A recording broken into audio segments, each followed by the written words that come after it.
Have you ever stopped to think about what real progress in English actually sounds like? It's not really about how many words you can memorize. It's about how you weave them together. Today, we're going to break down that exact journey, from just stating facts to telling amazing stories. Let's jump in. So I've got a question for you. Just think about it for a second. How would you describe your typical day in English? From the moment you wake up to the moment you hit the pillow. Your answer is probably way more revealing than you think. Because, believe it or not, the way you answer that one simple question, well, it holds the key. It's a super accurate snapshot of where you are on your English journey. And today, we're going to unlock exactly what it all means. All right, let's start at the very beginning, right at level A1. Think of this as ground zero. It's the solid foundation that every single English learner has to build. It's all about getting the absolute basics down with perfect clarity. So at A1, you're essentially working with individual building blocks, kind of like Legos.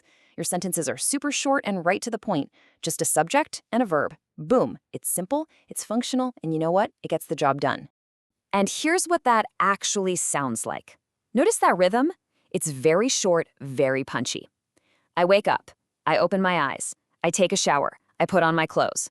Every action is its own separate little island. It's totally clear, but none of the pieces are connected just yet. Okay, next up is A2. And this right here is where you make your first really big leap forward. You're not just dealing with islands anymore, you start building bridges between them. This is the first crucial step towards sounding truly fluent. At the A2 level, it is all about making connections. You start linking your sentences with these simple, but honestly super powerful words like and or then. And you also start to add a little bit of flavor, a little more detail, with words like usually or sometimes. It gives your whole routine so much more context. Just look at the difference here. It's night and day. The A1 version is just two facts. That's it.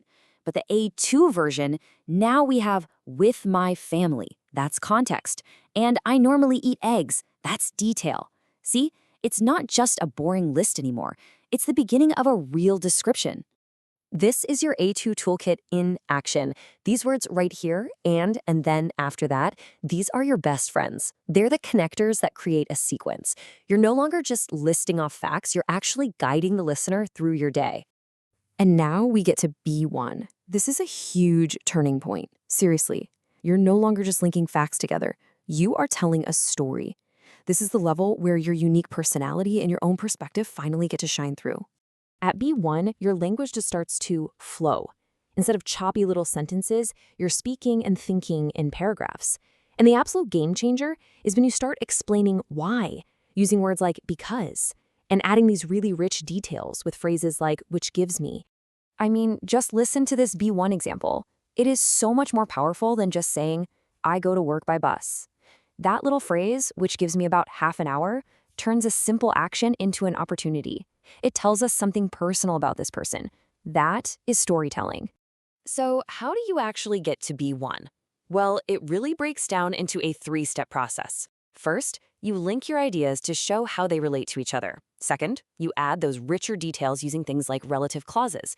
And finally, and this is the most crucial part, you start explaining the why behind what you do. You move from the what to the why. That is the key that unlocks everything.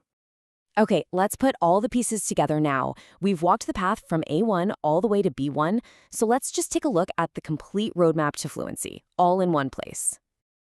Think of this as your personal cheat sheet. At A1, your whole goal is just to state simple facts. I eat lunch. Done. At A2, you're connecting those events in time. After that, and then at B1, you're explaining cause and effect. You're answering that big why question. It's such a simple, clear progression when you see it like this. And look, if you only remember one thing from all of this today, please make it this. Real progress in English isn't just about learning more words. It's about learning how to connect them in more interesting and complex ways. That is the real secret to fluency.